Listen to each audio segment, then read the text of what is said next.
So with that, Eric, all yours. Thank you so much. Can you guys hear me okay? Should I stand at the mic? Can we create some content without selling right here? So I'm not a singer, so you definitely don't want me to sing. But if I wander around, is that cool? Yeah? How many people are interested in having a life-changing experience today? Raise your hand. Okay. How many people are fully committed to having a life-changing experience today? Stand up. Wow. This is a good room. I like this. This is cool. All right, thank you. How many people's year has started off with some struggle in it?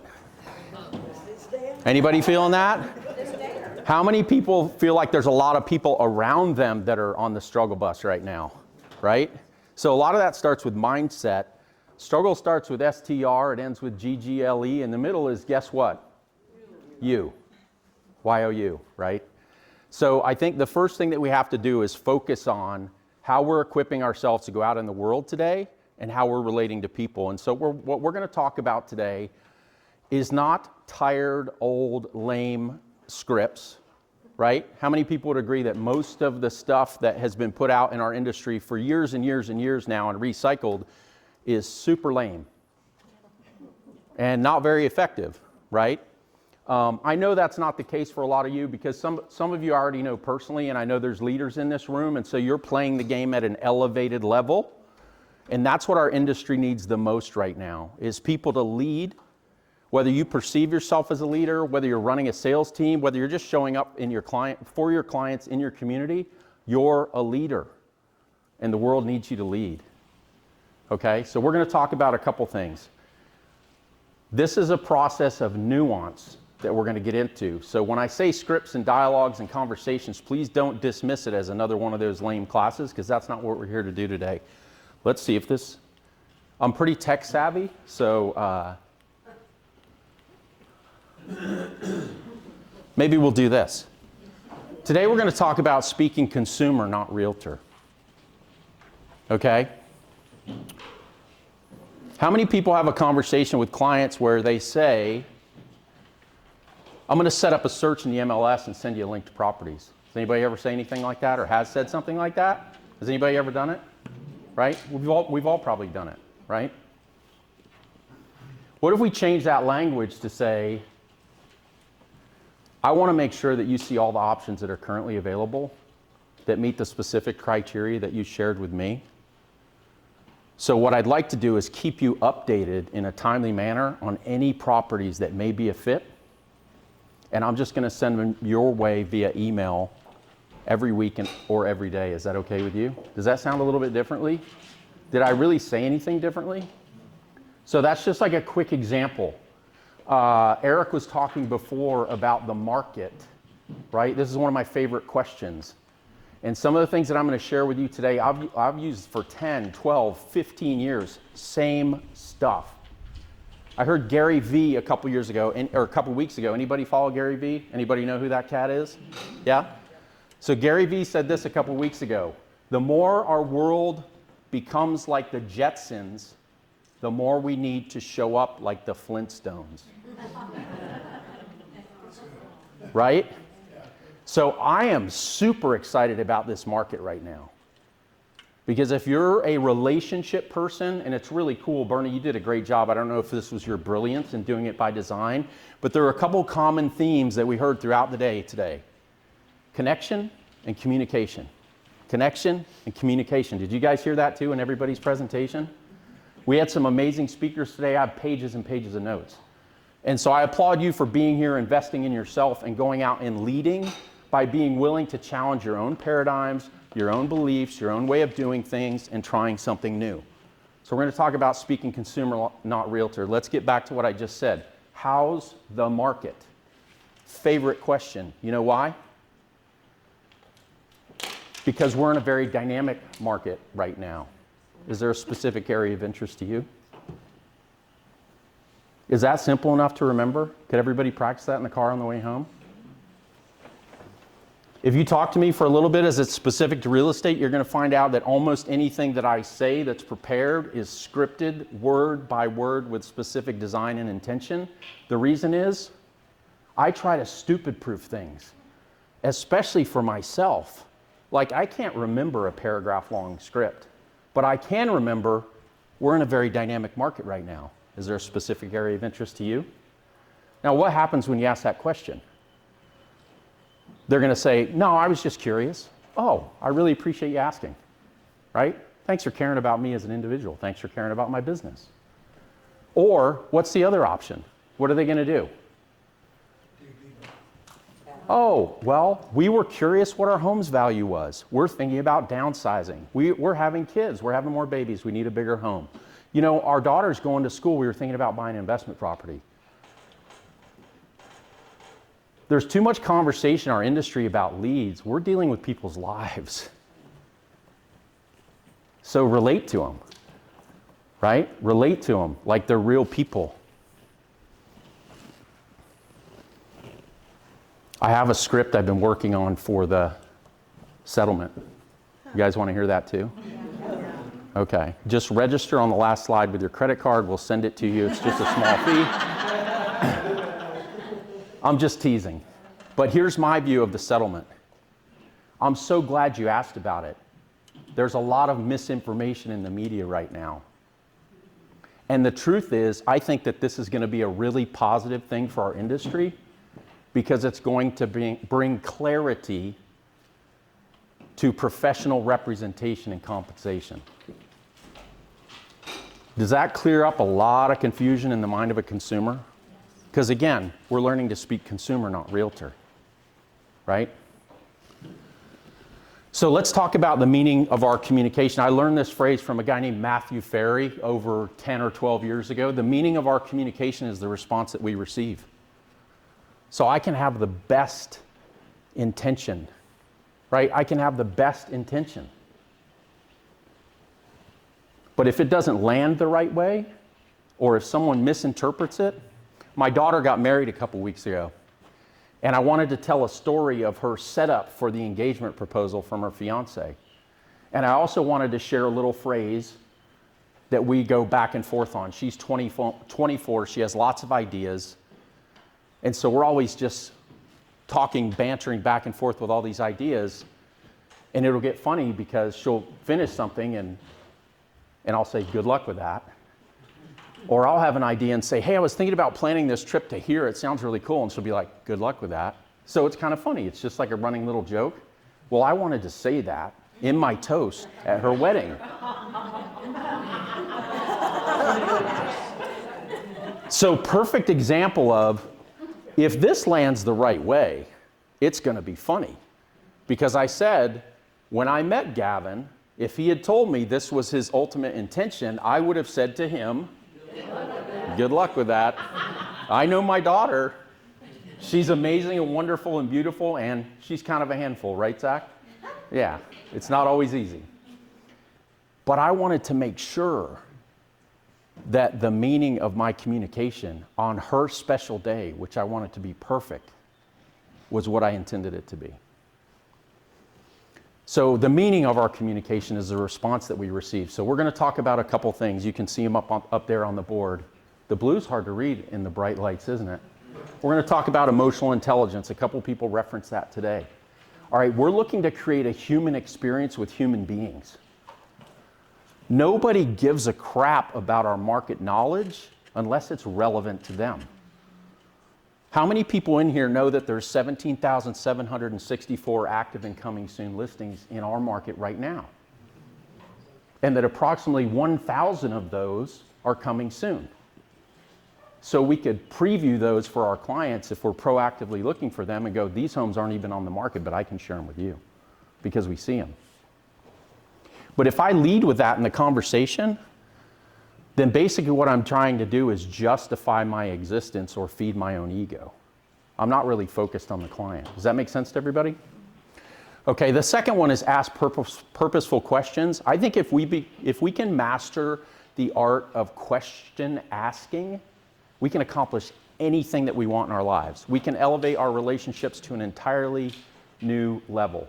Whether it's with our family, whether it's with our friends, but especially with our clients, if we can just master the art of asking questions. And I'm going to give you a specific example of each of these.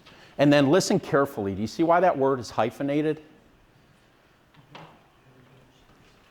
Listen like you care and listen fully.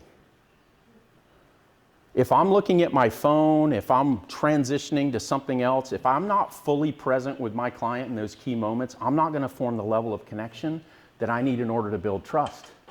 And understand that when we meet somebody, that was kind of cool, isn't it? Wow, wow. We're flying now. We're building trust brick by brick. What we learned about social media today, that's part of the trust process, right? What we learned about having market data and options available to our clients, that's part of the trust process. What we learned about building community, that's part of the trust process. But the most important part of the trust process is when we're what? We're one-to-one, right? So we're going to build trust through familiar connection. And the principle behind this is we're communicating with words that they used. Okay, this is a process of reflection. So what I want to do is I want to hear you describe your understanding of the home buying process. I want to hear you describe what your expectations are for finding a home. And when I reflect that back to you, I'm going to use the same words that you use, because guess what? Does anybody have that big, old, well-worn sweatshirt that you put on the weekends? Maybe when you sit in front of the fireplace and you put it on and it just feels so good. Does anybody else have one of those? Yeah. So when you do this in the way that you communicate, that's what it feels like to your clients. Because they're hearing back exactly what they just said to you. And the more that we can reinforce that as we talk to them and we walk them through the process of buying a home or selling a home, the greater their connection with us is going to be and the higher their level of trust.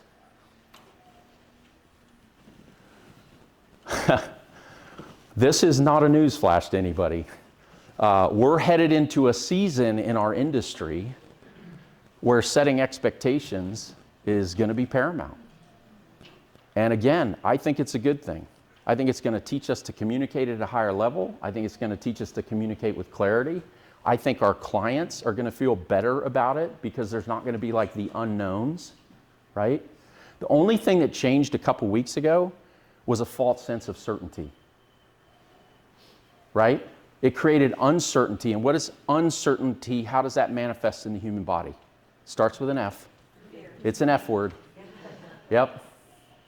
It's fear. It creates fear. And when people feel fearful, they withdraw, right? And so what we have to do is be advocates for moving forward with faith. And clients are counting on us to show up confidently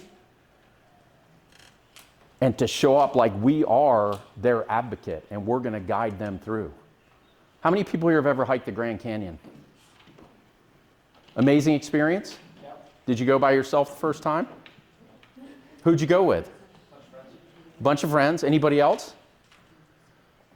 Maybe a guide. Some people went with a guide, right? Yep. Or you went with people that had done it before, yep. Right? So how many times have our clients been through a real estate transaction in their life? Somewhere between 0 and, I don't know, what, 12, 13, 15 is probably the top end, maybe. Would you guys agree?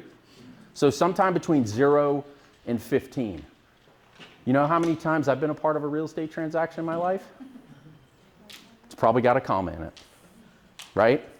So we are the trusted advisor. We just have to figure out how to communicate that in a non-egocentric, helpful, human way. I love this script. I call it the pendulum script. I've used it forever. I started using it in buyer consultations, then I expanded it to seller consultations. Will you whistle at me when we have about 3 or 4 or 5 minutes left? Economy of verbosity is not one of my gifts. Sometimes I just like getting, I can talk for a while. So the reason I call this the pendulum script is because we're clarifying exactly what our role is. And this shifts our communication from, especially from someone that we don't really know. It shifts it from a sales consultation to a trusted advisor. You guys see the difference? And so when I say my role is to help educate and inform you so that you're equipped to make empowered decisions, their body language changes. The barriers start to go down, mental, emotional, all of them. I physically have seen people's body language change by following these words. And I would use them exactly like that. How many people are open to being educated? How many people like to be informed? How many people like to make empowered decisions and feel confident in your decisions when it's time to make a choice? Right? So this checks all those boxes for our clients. And it lands with them in a different way than just the words represent. Does anybody know what these are? These are called AirPod Max Pros. They retail for over $500. Let's just call it that. So what happened was, I went to get a new phone, which they didn't have at the cell store, the AT&T store, so they sent me to the Apple store. So I went to the Apple store, and we're waiting for the phone to come up. Fine, all good. And the young man there says, "Oh my gosh, have you tried on the AirPod Pro Max, Max Pro?" I don't even know what they're called, but that's what they are. They're the brand new Apple headphones. I said, "Well, no." And he said, "Do you by chance travel a lot?" Well, yes, as a matter of fact, I do. Now, what could he have said if I didn't travel a lot? Do you go to the gym? Yeah. Do you like to go to the gym? Do you wear your headphones at the gym? Do you work out and about? Do you go to like coffee shops or co-work spaces or whatever? There's a few different tracks he could have taken the conversation. But I said, yeah, as a matter of fact, I do travel a lot. He said, "You got to try these on." And he said, "Just trust me. What's your favorite music?" Next question. Does this feel like a sales process? You're kind of a pessimist, man. Come on, be an optimist. What's your favorite music? I happen to have a special affinity for the Dave Matthews Band. Oh, man. What's one of your favorite songs? Well, Proudest Monkey, and they rarely play it, and it's so cool. Oh, hold on a second. He goes, "Try these on." And then he talks to me, "What do you think so far?" And I'm like, and he goes, "Watch this." And he hits the button for noise canceling, and he keeps talking, and guess what I can hear? Proudest Monkey, and nothing else. So now I quickly begin to cost justify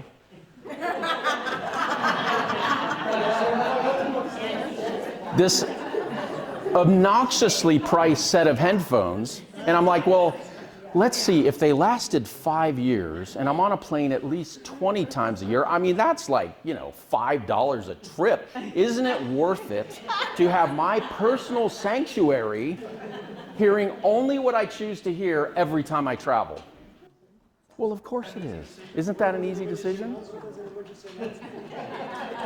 I'll see the people get up, or I'll see the yellow mask drop down. I already know to put my own on first. We're good. Yeah.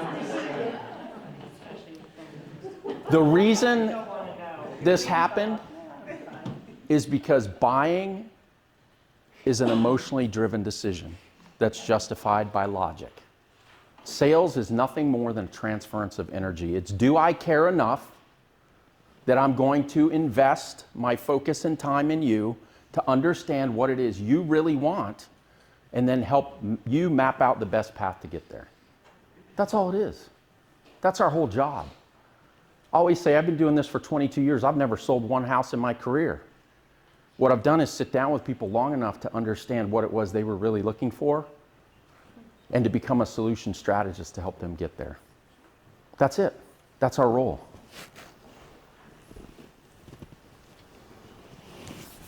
So the emotional connection question, this one's fun.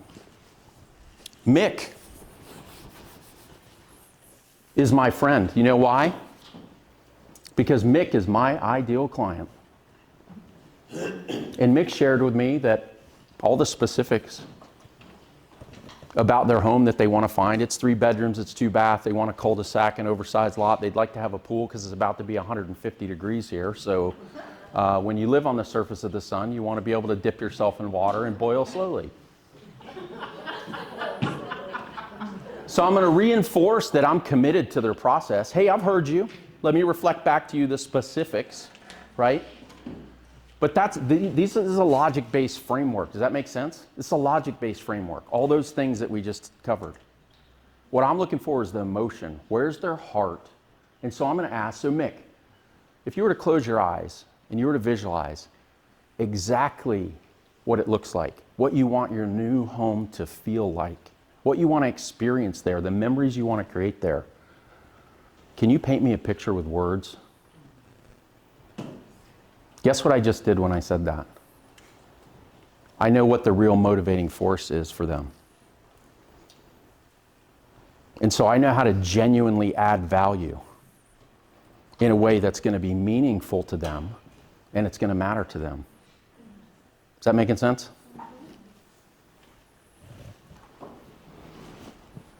So let's talk about advancing the process. What's the next step? Any of you have clients right now that you feel like are stuck?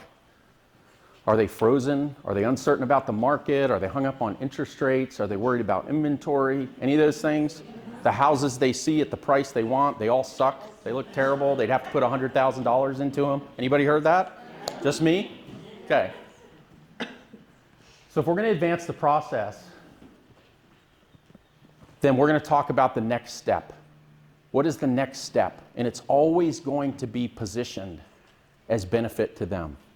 You know, I know, Mick, through our conversations, that where you wind up on your monthly payment is one of your key priorities. And so it sounds to me like this would be a good time for us to evaluate the different mortgage options that are available right now and see which one is the best fit for you. Does that sound good to you? Did that sound good to anybody else sitting here? Would you be open to talking to a mortgage lender now? Did I use the word pre-qualified? Ugh. Nobody wants to get qualified for anything because what happens when you're trying to get qualified? What emotion kicks in? Bless you. What emotion kicks in when you're trying to get qualified? Fear. Rejection. Yeah. Because we're thinking, I want to be good enough. I hope that they don't happen to notice that I'm in real estate and I haven't paid my taxes for the last 3 years. Is that going to complicate this process? It might, just a little, but let's find out now before we go looking at houses all weekend, right? So you see how just repositioning, we know the steps of the process, okay, but that's a tactician's mindset. We need to have a specialist mindset. We need to be human communication specialists. So I'm going to throw this up here because I don't know where we're at on time, but we're probably getting close. Wow, we can roll for a little bit. All right. We're going to do a follow-up where we're going to do a deep dive on more of this language. The 16th, is that correct? I think I have it on here. I think I have it. A couple things about me. I'm still actively selling real estate. I talk to clients every single week. I'm showing a house tonight. So I'm still doing it. I'm not a guy that did it a long time ago. The only reason that's important to you is because I'm constantly getting feedback and I'm constantly refining what I do and trying to get better and better and trying to help other people get better too. So if you want to join our community, I do a free training called Level Up every Monday. Okay? We've got a newsletter that we're working on. It's not even out, but we've talked about, is there a way that we can share content? So it was nice to hear that today. If you want to be included in that, I'm just trying to, as Kimberly pointed out, focus on community. I think the more that we do to like lock hands, to lift each other up, to celebrate each other. I live with an abundant mindset. There is enough real estate for all of us to make a really healthy living right now. If we just keep getting better and better at what we do, and if we just genuinely serve from an open heart. So I'm not worried about competition. I don't care where you're at in your learning and growth curve. I don't care what company you're with. I don't care what market you're in. I don't care about any of that. If there's something that we can all share together that helps us all get better, then that's a win, okay? The other thing that you're going to find here is I do have a book launching. And so this feels like a little bit of a shameless plug. That's not my intention here today. I'm just coming from value. But if it interests you, I've got contribution from a few people and I'm really excited about it. It's called the 100K Business Blueprint. And it's basically the framework that I've used to survive some seasons of this business over the last 22 years. And to be the very fortunate recipient of a lot of goodwill from a lot of people. Whether that's teachers, trainers, mentors that I've had, whether it's my clients who've been loyal to me and done business with me and referred me to their family and friends. And you guys all have that stuff too. So this is just a framework, because how often do we decide we're going to make a change and then we pause? Why? Why do we pause? Like, we sort of make the decision to make a change. Like, this room was exciting because when I said who's fully committed, almost the entire room stood up. And that's very, very rare. That very rarely happens. Because this is a season that we're in where the people that are going to thrive and the people that are going to stand out have to be fully committed to this business. You've got to be fully committed to your personal growth. You've got to be fully committed to learning the language that applies in the industry now. You've got to be fully committed to delivering next level value to your clients. Because otherwise it's just white noise. It's just, right? There's no element of distinction. So if the book will help you, I am trying to build awareness around it. I'm not attached to, anybody that's ever done a book knows you don't make a lot of money on books. But it has been kind of a passion project for me, and one of the things I'll share with everybody at another time is just my mission in writing the book. It just comes from a heart-centered place. So if you want to do that, that QR code should work, and you can stay connected with us there. So 4-9 is an event that I'm doing. There's a buddy of mine named Sean. He runs an international coaching company. It's not affiliated with me in any way.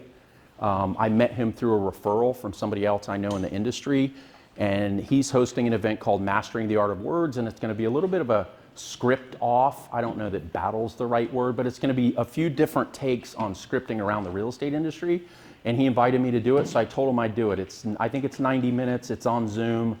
We'll get you the information for that if you're interested in it. And then Bernie and I are doing a virtual boot camp, which is going to be more of this, diving a little bit deeper, some live interaction, Q&A. If there's specific things that you want to work through, we'll work together to shape and frame some language around that. And that's going to be on the 16th, and I think it's at 11 a.m., right? Okay.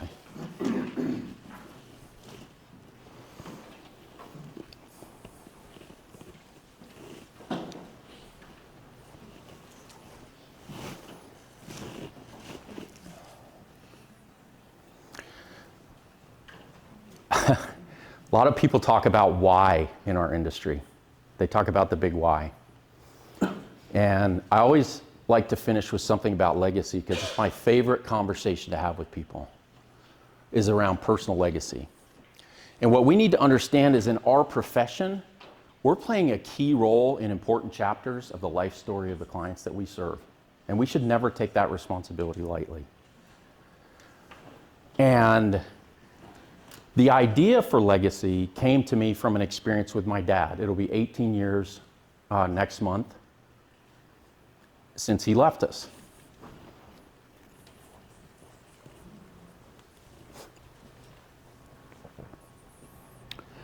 He was 64 years old.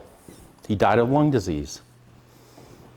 There was some not good fortune involved in that, and probably some choices that were involved in that. And every single day we all have choices. Who we're going to be, how we're going to show up, how much effort, what we're going to focus on, especially in our industry right now. Good Lord. Get rid of the drama queens, focus on the right stuff. But the last week of his life, the question on his mind was, did I matter? And that was so painful.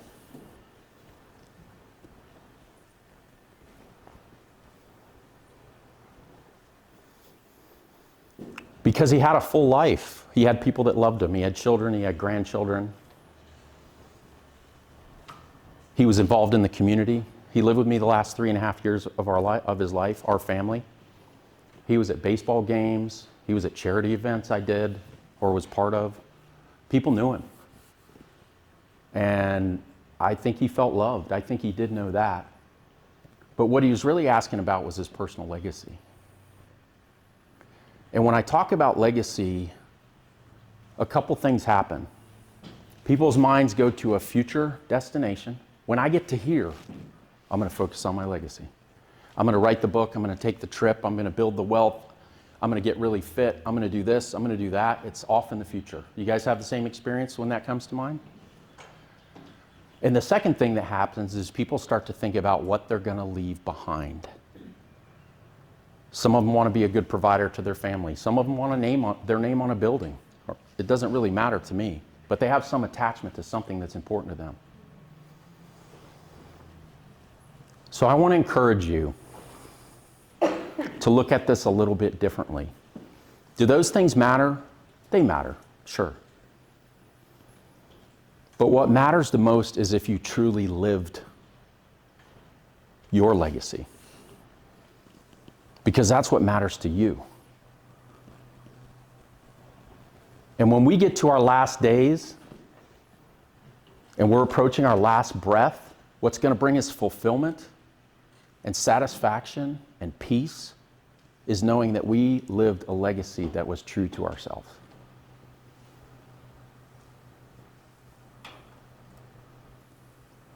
So I'm going to leave you with that today and encourage you to go out, focus on communication, focus on connection, focus on the way that you can truly live into your unique legacy and make a difference in the world.